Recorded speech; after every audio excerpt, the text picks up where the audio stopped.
Hello, my dear student. Now I am explaining the last year NEET exams questions with the solution. Topic is genetics, molecular genetics. Start करते हैं. NEET 2013 में question आया, which enzyme will produce in a cell in which there is a nonsense mutation in the LAC-Y gene. LAC-Y gene lactose operon का example है. Diagram में देखते हैं, lactose operon में 3 जीन होते हैं, जेड जीन, वाई जीन और ए gene. Z gene बनाता है बीटा ग्लैक्टोसाइडेस, वाई जीन बनाता है परमिएस और ए जीन बनाता है ट्रांसएसिलिटेस. अगर वाई जीन म्यूटेंट हो गया तो ये काम नहीं करेगा, क्योंकि ये नॉनसेंस म्यूटेशन की बात कर रहा है, यानी स्टॉप म्यूटेशन की बात कर रहा है. तो परमिएस तो नहीं बनेगा, लेकिन ग्लैक्टोसाइडेज और ट्रांसएसिलिटेज एंजाइम बनेंगे. इसका आंसर बीटा ग्लैक्टोसाइडेज और ट्रांसएसिलिटेज होना चाहिए. तो फर्स्ट ऑप्शन तो होगा नहीं, उसमें परमिएस दिया है, थर्ड में परमिएस दिया है, कैटालेस यहाँ बनता नहीं है, तो बचा सेकेंड ऑप्शन बीटा ग्लैक्टोसाइडेज. अगर बीटा ग्लैक्टोसाइडेज ट्रांसएसिलिटेज दिया होता तो भी सही होता. इसका आंसर सेकेंड जाएगा, बीटा ग्लैक्टोसाइडेज. नेक्स्ट स्लाइड पर आते हैं. अगला क्वेश्चन AIPMT 2014 से है. Commonly use vector for human genome sequencing. Human genome एक बड़ा जीनोम है, तो बड़े जीनोम की सीक्वेंसिंग के लिए हम BAC और YAC यूज करते हैं. Bacterial artificial chromosome, yeast artificial chromosomes, ये रिप्लिकेटिंग यूनिट की तरह काम करते हैं, इसलिए इनका यूज करा गया ह्यूमन जीनोम सीक्वेंसिंग में. TDNA ट्रांसफर DNA होता है, ये बायोटेक में यूज होता है. Expression vector, TI cloning vector, ये दोनों बायोटेक के हैं. ये आंसर नहीं होगा, आंसर इसका सेकेंड जाएगा. Next question, DNA fragment generated by restriction endonuclease in a chemical reaction can be separated by. जब मैं DNA को रिस्ट्रिक्शन एंडोन्यूक्लियस से कट करता हूं, तो किसके थ्रू मैं उसको अलग करता हूं टुकड़ों को, तो उसको बोलते हैं इलेक्ट्रोफोरेसिस. इलेक्ट्रोफोरेसिस के थ्रू DNA के छोटे और बड़े टुकड़ों को अलग करा जाता है. DNA पे नेगेटिव चार्ज होता है, ये पॉजिटिव एनोड की तरह मूव करते हैं. रिस्ट्रिक्शन मैपिंग नहीं आएगा. सेंट्रीफ्यूगेशन DNA को अलग करने के लिए करते हैं न्यूक्लियस से, और PCR DNA के रिप्लिकेशन से रिलेटेड है, इसलिए इसका आंसर फोर्थ हो जाएगा. नेक्स्ट क्वेश्चन पर आते हैं. एम्स 2014 में सवाल आया है, what is the current sequence of DNA finger printing. तो DNA फिंगर प्रिंटिंग का डायग्राम में देखिए, सबसे पहले DNA सैंपल को हम अलग करते हैं, एक्सट्रैक्शन ऑफ DNA, फिर उसको रिस्ट्रिक्शन एंडोन्यूक्लियस से कट करते हैं, फिर जेल इलेक्ट्रोफोरेसिस से उन टुकड़ों को अलग करते हैं, फिर उनको एक पेपर पे बिछाते हैं, नाइट्रोसेलुलोज पेपर पर, उसको बोलते हैं सदर्न ब्लॉटिंग.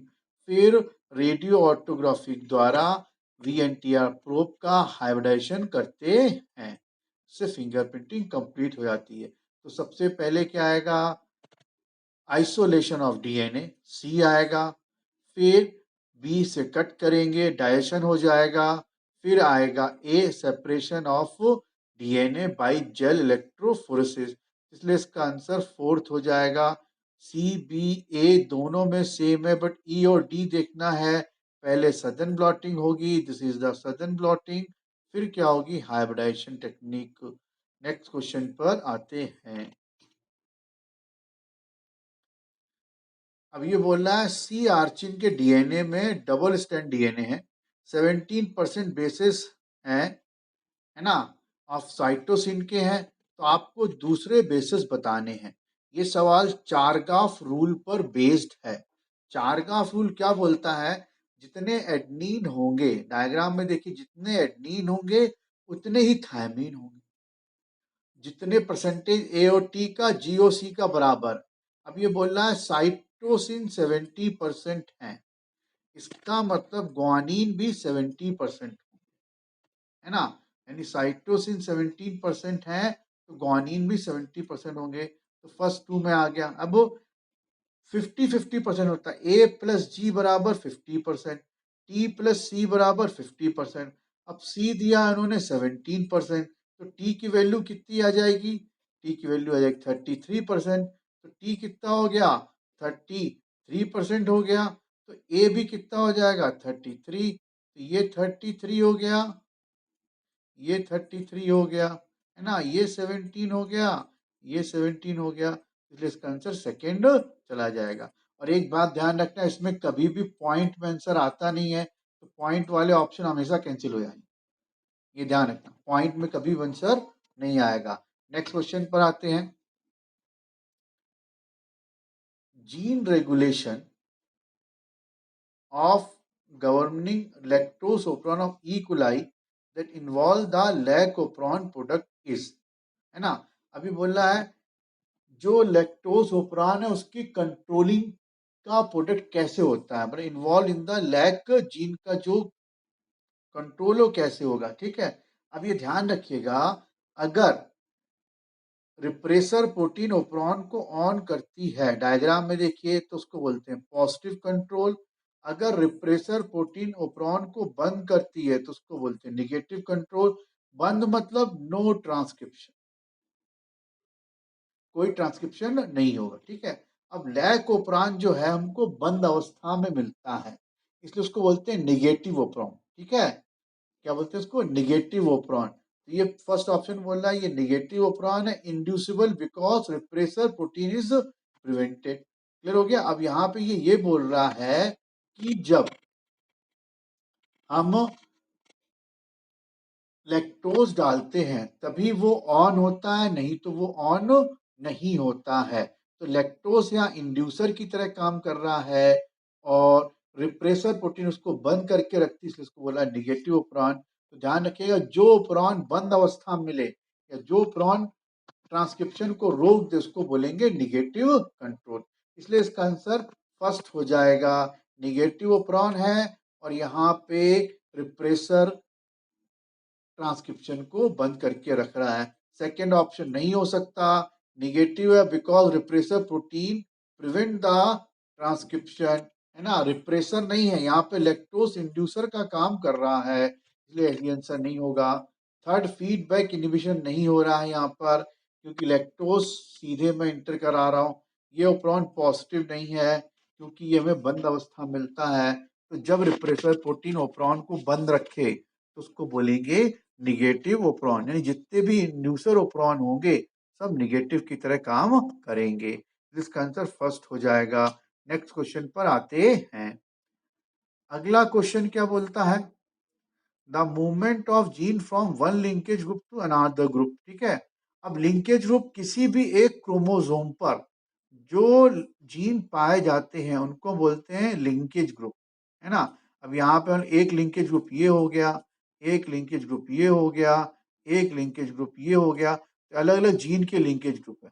अब ये यहाँ से निकल के इसमें चला गया, उसकी पोजीशन क्या हो गई, चेंज। एक लिंकेज ग्रुप एक क्रोमोसोम से कहाँ गया, दूसरे जीन में चला गया, उसको बोलते हैं ट्रांसलोकेशन। क्या बोलेंगे उसको, ट्रांसलोकेशन, ठीक है। जब भी ट्रांसलोकेशन आए तो मतलब one gene transfer to the another chromosomes, इसलिए इसका आंसर हो जाएगा ट्रांसलोकेशन, ठीक है। उसी क्रोमोसोम में रहता तो लिंकेज ग्रुप चेंज नहीं होता, वहीं का वहीं रहता, उसकी पोजीशन चेंज नहीं हो रही। डुप्लीकेशन नहीं हो सकता क्योंकि डुप्लीकेशन में एक से दो बनते हैं, क्रॉसिंग ओवर नहीं हो रही है, इन्वर्जन नहीं हो रहा है, इसका आंसर आएगा ट्रांसलोकेशन। सेम सवाल यहाँ भी है, एक लिंकेज ग्रुप निकल के दूसरे जीन में मूव कर गया तो आंसर क्या आएगा, ट्रांसलोकेशन। ये बिल्कुल वैसे ही हो गया कि एक क्रोमोसोम का जीन यानी एक चैप्टर से दूसरे चैप्टर में मैंने ट्रांसफर कर दिया। चैप्टर के कंसेप्ट मैं आपको पहले भी क्लियर कर चुका हूँ। नेक्स्ट स्लाइड पर आते हैं। AIPMT 2050 में आया है, विच of the following biomolecule does have a phosphodiester bond. Phosphodiester bond nucleotides में मिलता है, डायग्राम में देखिए डीएनए का स्ट्रक्चर है, ये फॉस्फोडाइस्टर बॉन्ड है जो इन दो न्यूक्लियोटाइड को जोड़ रहा है। इसका आंसर फर्स्ट हो जाएगा। न्यूक्लिक एसिड इन न्यूक्लियोटाइड, है ना। डाइग्लिसरिक एसिड, मोनोसेकेराइड, इनमें हमेशा ग्लाइकोसाइडिक बॉन्ड मिलते हैं। क्या मिलते हैं इनमें? ग्लाइकोसाइडिक बॉन्ड मिलते हैं। अमीनो एसिड में पॉलीपेप्टाइड बॉन्ड मिलेंगे प्रोटीन बनाने के लिए, है ना। इसलिए इसका आंसर फर्स्ट हो जाएगा। नेक्स्ट स्लाइड पर आते हैं। Which one of the following is not applicable to RNA? Chargaff rule RNA में अप्लाई नहीं होता, है ना। बाकी क्योंकि वो सिंगल स्ट्रैंड आरएनए होता है और चारगाफ रूल हमेशा डबल स्ट्रैंड आरएनए में अप्लाई होता है। Complementary base pairing DNA RNA दोनों में लगती है, इसलिए आंसर नहीं होगा। ये भी डीएनए आरएनए दोनों मिलेगा, 5 फॉस्फोरिल, और हेट्रोसिलिक भी डीएनए आरएनए दोनों मिलेगा। तो second, third, fourth DNA RNA दोनों में है। ये केवल आरएनए की बात कर रहा है, इसलिए आंसर इसका चारगाफ रूल आएगा जो आरएनए अप्लाई नहीं होता। नेक्स्ट स्लाइड पर आते हैं। Identify the correct order of organisation of genetic material from largest to smallest, है ना। अब सबसे बड़ा क्या हो गया? न्यूक्लियस के अंदर ये जो क्रोमोसोम पाए गए इनको हम क्या बोलेंगे? जीनोम। क्या बोलेंगे इनको हम? जीनोम। जीनोम से एक क्रोमोसोम निकाला, उस क्रोमोसोम के अंदर डीएनए है, डीएनए के अंदर ये जीन है, और जीन के अंदर क्या है? न्यूक्लियोटाइड्स। तो सबसे बड़ा क्या हो गया? Genome, group of the chromosomes.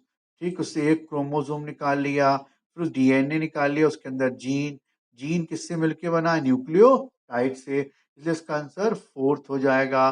First नहीं हो सकता, सेकंड नहीं हो सकता, थर्ड इसलिए नहीं हो सकता क्योंकि न्यूक्लियोटाइड और जीन चेंज कर दिए हैं। और जीनोम बड़ा होता है। जीनोम क्या है? कई क्रोमोसोम से मिलकर बना होता है, इसलिए इसका आंसर फोर्थ हो जाएगा। नेक्स्ट क्वेश्चन पर आते हैं। Satellite DNA is important because. अब सेटेलाइट मतलब इसको बोलते हैं, सेटेलाइट डीएनए मतलब क्या?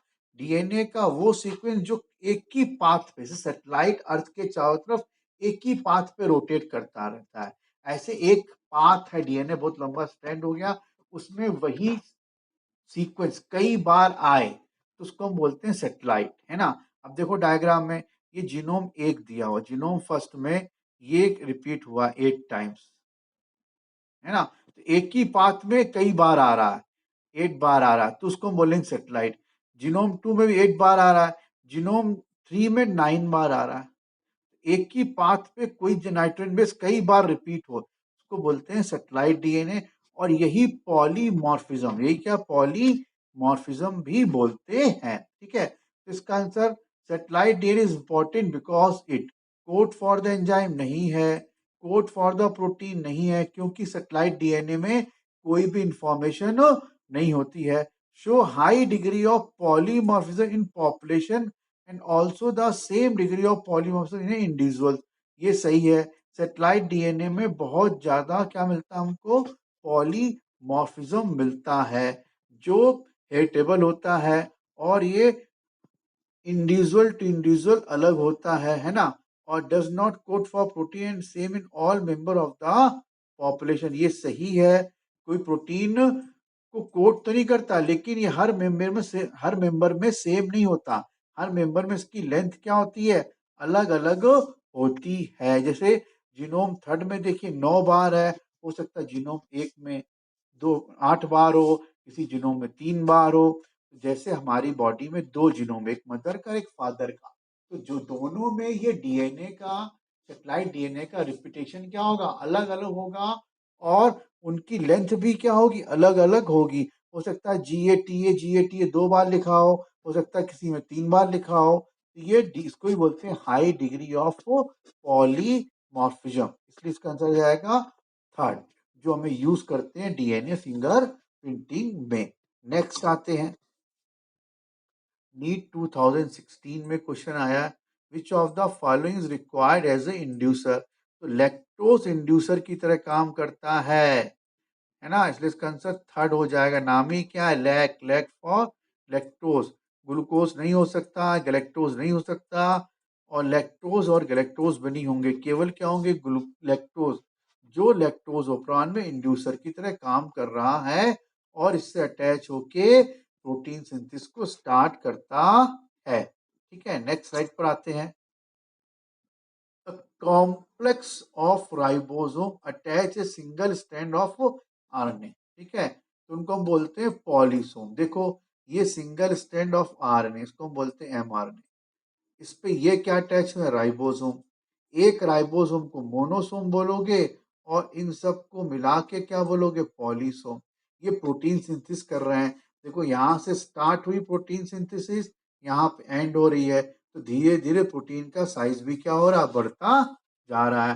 पॉलीमर अमीनो एसिड के ग्रुप को बोलते हैं ओकाजाकी, डीएनए सेगमेंट हो गए। पॉलीपेप्टाइड अमीनो एसिड की चेन हो गई। तो सेकेंड, फोर्थ और थर्ड नहीं होंगे, इसका आंसर केवल फर्स्ट हो जाएगा। नेक्स्ट स्लाइड पर आते हैं। Which of the following is not required for any of the technique of DNA fingerprinting available at present?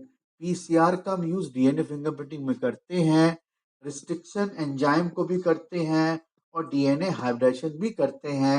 ये पीछे अपन ने सवाल में डिस्कस करा था। केवल जिंक इन तीनों को तो करते हैं, बचा ये, तो आंसर इसका ये हो जाएगा, zinc finger analysis.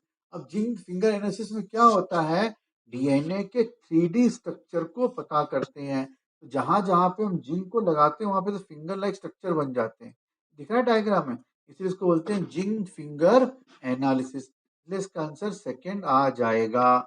Next slide पर आते हैं। विच of the following is involve in A translation? Translation मतलब प्रोटीन सिंथेसिस में क्या क्या यूज होता है, एमआरएनए यूज होता है, राइबोसोम यूज होता है और ये हो गया टीआरएनए। टीआरएनए भी यूज होता है, इसका आंसर थर्ड आ जाएगा। डीएनए यूज नहीं होता, इसलिए फर्स्ट और सेकंड नहीं होंगे। केवल एमआरएनए भी नहीं होता, तो ये भी फोर्थ भी नहीं होगा। सेम सवाल ये है, which set of RNA are involve in protein synthesis?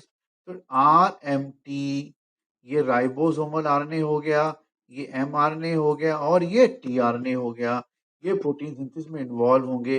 HNRNA नहीं हो सकता क्योंकि ये ट्रांसक्रिप्शन का पार्ट है, इसलिए सेकंड, थर्ड और फोर्थ आंसर नहीं होंगे, इसलिए इसका आंसर क्या हो जाएगा, फर्स्ट हो जाएगा। नेक्स्ट स्लाइड पर आते हैं। Taylor conduct the experiment of proof semi-conservative mode of chromosomal replication. Taylor scientist थे, इन्होंने विसिया फावा पे यूज करा था। विसिया फावा एक बीन का प्लांट है, इसके रूट पर थायमिडीन रेडियो एक्टिव लेकर इन्होंने डीएनए रेप्लिकेशन को क्रोमोसोम के द्वारा एक्सप्लेन करा था। इसका आंसर फोर्थ आएगा। ड्रोसोफिला केवल लिंकेज में है, ई कोलाई के लिए यूज आएगा मेसल्सन स्थाल, विनिका रोजिया कोई यूज नहीं है जेनेटिक्स में, इसलिए इसका आंसर फोर्थ हो जाएगा। नेक्स्ट क्वेश्चन दिया है, the equivalent of a structural gene. Structural gene की यूनिट को हम बोलते हैं सिस्ट्रॉन। क्या बोलते हैं, cistron is the unit of the structural gene.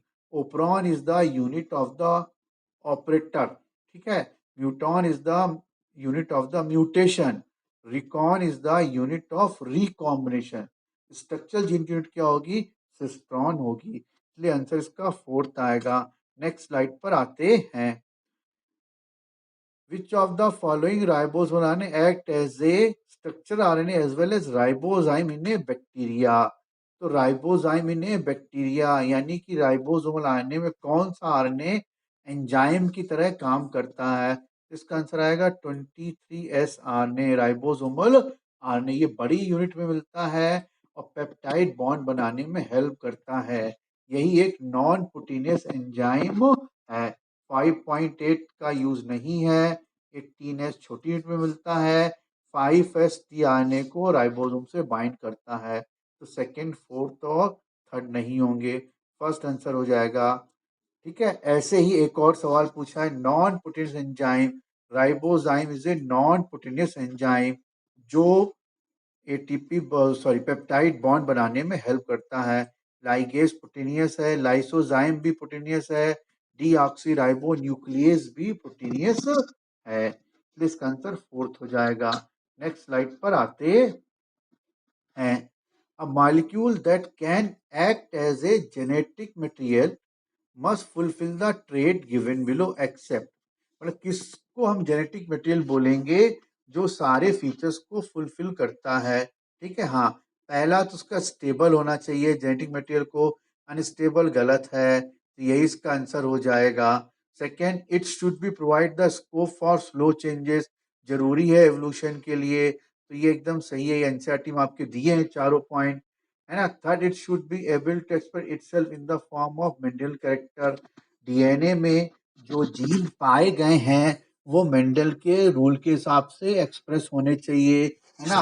और जेनेटिक मटेरियल वही बनेगा जिसमें रिप्लिकेशन की पावर पाई जाएगी। तो सेकंड, थर्ड, फोर्थ सही है, फर्स्ट में अनस्टेबल गलत है, स्टेबल होना चाहिए था। नेक्स्ट स्लाइड पर आते हैं। DNA dependent RNA polymerase catalyze the transcription on one strand of DNA which is called, ठीक है, हाँ, ये बोल रहा है जिससे आरएनए बनता है उस स्टैंड को हम क्या बोलते हैं, टेम्पलेट स्टैंड बोलते हैं। देखिए इस डायग्राम में ये कोडिंग स्टैंड है ना, और ये टेम्पलेट स्टैंड। टेम्पलेट को हम नॉन कोडिंग भी बोलते हैं, क्या बोलते हैं, नॉन कोडिंग स्टैंड या anti sense stand, anti sense, है ना। और कोडिंग को बोलते हैं सेंस स्ट्रैंड, कोडिंग को हम क्या बोलते हैं, सेंस स्ट्रैंड, है ना। और टेम्पलेट को हम बोलते हैं नॉन कोडिंग या फिर एंटी सेंस। तो टेम्पलेट स्ट्रैंड का ही हम ट्रांसक्रिप्शन करते हैं, कोडिंग स्ट्रैंड का नहीं करते हैं। एंटी सेंस होता है, एंटी स्ट्रैंड नहीं होता है। अल्फा स्ट्रैंड प्रोटीन से रिलेटेड है, इसलिए इसका आंसर थर्ड हो जाएगा। नेक्स्ट स्लाइड पर आते हैं। एक चीज यहाँ पे और ध्यान रखिए, डीएनए डिपेंडेंट आरएनए पॉलीमरेज, जितने भी इस तरह के एंजाइम हैं सब डीएनए डिपेंडेंट है except reverse transcriptase. Reverse transcriptase RNA dependent है, बाकी कोई भी पूछे किस पे डिपेंडेंट तो आपको टिक करना है DNA dependent except reverse transcriptase. Next slide पर आते हैं। ये क्वेश्चन एम्स में आया हुआ है 2017 में, है ना। अब ये बोला on the basis of given DNA fingerprinting, ये सदन ब्लॉटिंग का चार्ट दिया है, आपको बताना के और एल किसके डीएनए से मिल रहा है, ए बी सी डी, ये पेरेंट हो गए और ये चिल्ड्रन के डीएनए हो गए, ठीक है। अब ये के वाला स्ट्रैंड जो है देखो ए से मिल रहा है, 1 2 3 4, 1 2 3 4, बी से नहीं मिल रहा है, सी से भी नहीं मिल रहा है, डी से भी नहीं मिल रहा है, तो के हो गया। एल वाला डी से मिल रहा है, इसका आंसर क्या हो गया, के वाला ए से मिल रहा है और एल वाला डी से मिल रहा है, इसका आंसर सेकेंड हो जाएगा। एकदम सिंपल है। नेक्स्ट क्वेश्चन पर आते हैं। Reverse transcriptase using the RNA form which of the following, आ गया डबल स्ट्रैंड डीएनए, है ना। अब कैसे होता है using the RNA form which of the following, है ना। तो इसका आंसर क्या हो गया, फर्स्ट हो गया reverse transcription also known as RNA dependent DNA polymerase is a DNA polymerase enzyme that transcribe the RNA to DNA. Reverse transcriptase enzyme single strand RNA पे काम करता है और डबल स्ट्रैंड डीएनए बनाता है, इसलिए इसका आंसर फर्स्ट हो जाएगा। इसीलिए रिवर्स ट्रांसक्रिप्टेज एंजाइम को बोलते हैं RNA dependent DNA polymerase enzyme. अब दिया इमेच्योर स्टॉप कोडॉन, तो इमेच्योर स्टॉप कोडॉन हम किसको बोलते हैं, इमेच्योर स्टॉप कोडॉन हम बोलते हैं नॉन सेंस म्यूटेशन वाले को हम बोलते हैं इमेच्योर स्टॉप कोडॉन, क्योंकि जो कोडॉन अपने आप को प्रदर्शित ना कर पाए। क्लियर हो गया, है ना। तो म्यूटेशन इसका आंसर नहीं होगा, है ना, इसका आंसर नॉनसेंस हो जाएगा, वेरिएशन नहीं होगा, ये इंट्रॉन नहीं होगा।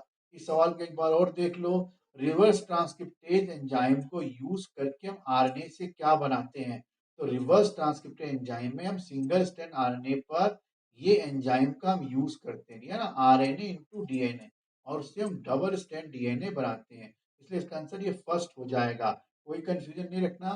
Reverse what occur in a point mutation, point mutation में क्या होता है? Point mutation are a large category of the mutation, a change in a single nucleotide of DNA such that that nucleotide is switched for the another nucleotide। अब DNA एक nitrogen base में आपको change कर देना है ना, तो change in a single base pair, ये इसका आंसर हो गया, है ना। आरएनए में म्यूटेशन नहीं होता है, डीएनए में होता है, क्योंकि वही जेनेटिक मटेरियल होता है। थर्ड नहीं हो सकता, डबल में नहीं होगा, कोई एक में होगा तो सेकंड में अपने आप हो जाएगा। डबल बेस पेयर फिर आरएनए बोल रहा है तो थर्ड फोर्थ नहीं होंगे, सेकंड भी नहीं होगा, आंसर इसका फर्स्ट हो जाएगा। अब देखिए इधर ये डीएनए का डायग्राम हो गया, यहाँ पे टीटीसी लिखा है, ये मैंने नाइट्रोजन बेस चेंज कर दिया, इसका मीनिंग चेंज हो गया, ये AG से क्या बन गया ट्रिपल ए, बट दोनों के मीनिंग सेम है, इसलिए इसको बोला साइलेंट म्यूटेशन। अब इसमें जो यहाँ पे चेंज हुआ है, इससे ये क्या बन गया स्टॉप कोडन, इसलिए इसको बोला नॉनसेंस म्यूटेशन। यहाँ पे जो चेंज हुआ सी आ गया है, सी आने से आर्जिनिन वाला मीनिंग क्या बन गया थ्रेओनीन, है ना। तो यहाँ पे चेंज हो गया, जी की जगह पे क्या आ गया सी आ गया है, यहाँ पे मीनिंग चेंज हो गया, इसलिए इसको बोला है मिससेंस म्यूटेशन। ये तीनों पॉइंट म्यूटेशन के टाइप हो गए। नेक्स्ट स्लाइड पर आते हैं। During the DNA replication Okazaki fragments used to elongate, Okazaki जो फ्रेगमेंट होते हैं ये हो गए, है ना, और ये फॉर्क से दूर, पहले नंबर का ये होगा, दूसरे नंबर का ये होगा, तीसरे नंबर का ये हो गया, ये जो वाई शेप्ड है इसको बोलते हैं फॉर्क, ये फॉर्क से दूर जा रहे हैं, है ना, पहला ये लगेगा, दूसरा यहाँ लगेगा, तीसरा यहाँ लगेगा। तो the lagging stand towards the replication fork नहीं है, बनेंगे लेकिन लगेंगे opposite side. The leading stand होता नहीं, ओकाजाकी हमेशा कहाँ लगता है लैगिंग स्टैंड पे लगता है, तो ये आंसर नहीं होगा। Lagging stand away from the replication fork, हाँ लैगिंग स्टैंड जो होता है रेप्लिकेशन फॉर्क से अलग है और इससे दूर जा रहे हैं, पहले ये लगेगा, फिर ये लगेगा, फिर ये लगेगा, इसलिए इसका आंसर थर्ड हो जाएगा। फोर्थ में फिर लीडिंग स्टैंड आ गया, इसलिए फोर्थ का आंसर नहीं हो सकता। नेक्स्ट स्लाइड पर आते हैं। The final proof of DNA as the genetic material, ध्यान रखना Hershey and Chase answer आएगा। इन्होंने बैक्टीरियोफेज का उपयोग करके ये प्रूफ करा था कि डीएनए जेनेटिक मटेरियल है। एवरी मैक्लॉइड ने केवल बताया था कि समथिंग इज द डीएनए, इन्होंने जेनेटिक मटेरियल प्रूफ नहीं करा था। अरविंद खुराना का रोल जेनेटिक कोड में, ग्रिफिथ ने एक्सपेरिमेंट करके ये बताया था कि कुछ होता है जो एक जनरेशन से दूसरी जनरेशन में जाता है, लेकिन जेनेटिक मटेरियल नहीं बता पाए, तो सेकंड थर्ड फोर्थ नहीं होगा, केवल फर्स्ट होगा आंसर। सेकंड क्वेश्चन पे आते हैं। डीएनए फ्रेगमेंट पे हमेशा नेगेटिव चार्ज होता है क्योंकि यहाँ पर फास्फोरिक एसिड होता है, इसलिए यहाँ पे नेगेटिव चार्ज होता है। सेकंड नहीं हो सकता न्यूट्रल, थर्ड भी नहीं हो सकता, फोर्थ भी नहीं हो सकता, इसलिए इसका आंसर क्या आएगा फर्स्ट आएगा, फास्फोरिक एसिड के कारण नेगेटिव चार्ज होता है। नेक्स्ट क्वेश्चन पर आते हैं। नेक्स्ट क्वेश्चन क्या हुआ, डीएनए रेप्लिकेशन बैक्टीरिया अकर, तो बैक्टीरिया में कंटिन्यूअस रेप्लिकेशन होता है, उसके अंदर न्यूक्लियोलस हो नहीं सकता, तो फर्स्ट आंसर आएगा नहीं, है ना। पीरियड टू फिशन, फिशन किससे पहले ही होगा। ट्रांसक्रिप्शन में डीएनए का रेप्लिकेशन नहीं होता तो थर्ड भी नहीं होगा।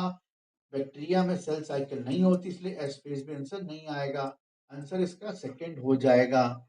नेक्स्ट क्वेश्चन पे आते हैं। Spliceosome is the feature of eukaryotic cell, prokaryotic का नहीं है, तो यहाँ पे पूछा गया नॉट, आंसर क्या हो जाएगा बैक्टीरिया, क्योंकि बाकी सब क्या है प्रोकैरियोटिक सेल, इसलिए इसका आंसर थर्ड होगा, ध्यान रखिएगा इसका आंसर क्या होगा थर्ड होगा, फोर्थ नहीं होगा। क्लियर हो गया। स्प्लाइसोसोम सब में मिलेंगे, बैक्टीरिया में नहीं मिलेंगे, क्योंकि बैक्टीरिया में आरएनए प्रोसेसिंग नहीं होती है। नेक्स्ट स्लाइड पर आते हैं। Triple nine base in A RNA that code for the protein triple three amino acid, है ना, and the base position of 901 is deleted such that the length of RNA become 998. How many nucleotide will be altered? ये बोल रहा है कि nitrogen base mRNA में 999 है ना, 999 हो गया, मतलब इसको 3 से डिवाइड करो, 333 जेनेटिक कोड बन जाएंगे। जितने जेनेटिक कोड होंगे उतने क्या होंगे, अमीनो एसिड। इस डायग्राम से देखो, यहाँ पे एक genetic code the cat got the rat, यानी पहला, दूसरा, तीसरा जेनेटिक कोड, चौथा जेनेटिक कोड और पांचवा जेनेटिक कोड। यहाँ पे 5 जेनेटिक कोड है, यानी नाइट्रोजन बेस कितने हो गए, 15, है ना। अब मान लो मैंने बोला है कि अगर ये ई वाला डिलीट हो, ई वाला क्या हो गया, डिलीट हो गया, तो ये दोनों जेनेटिक कोड डिस्टर्ब हो गए, है ना। यानी जितने जेनेटिक कोड डिस्टर्ब हुए नाइट्रोजन बेस इंटू 3 कर देंगे, यानी 6 नाइट्रोजन बेस क्या हो गए, अल्टर हो गए। तब ये बोलना है कि 901 वाला अल्टर्ड हुआ, यानी 900 सही है, बचे हुए 99 क्या हुए, अल्टर्ड हो गए।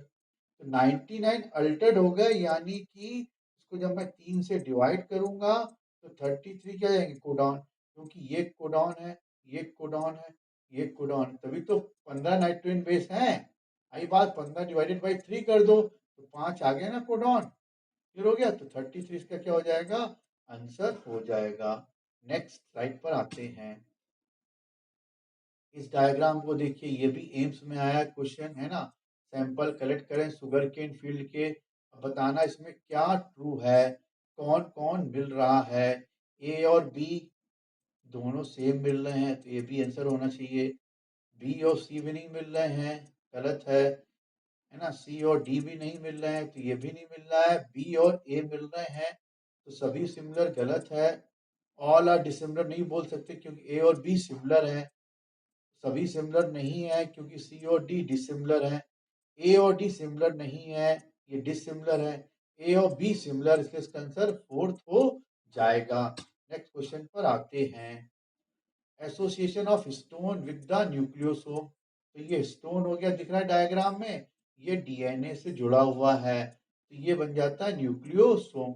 ये 8 स्टोन के मॉलिक्यूल हो गए, तो आंसर क्या हो जाएगा, डीएनए रेप्लिकेशन से कोई लेना देना नहीं है, डबल हेलिक्स एक्सपोज नहीं होता और बंद हो जाता है, ट्रांसक्रिप्शन से कोई लेना देना नहीं है, इसलिए आंसर सेकेंड हो जाएगा।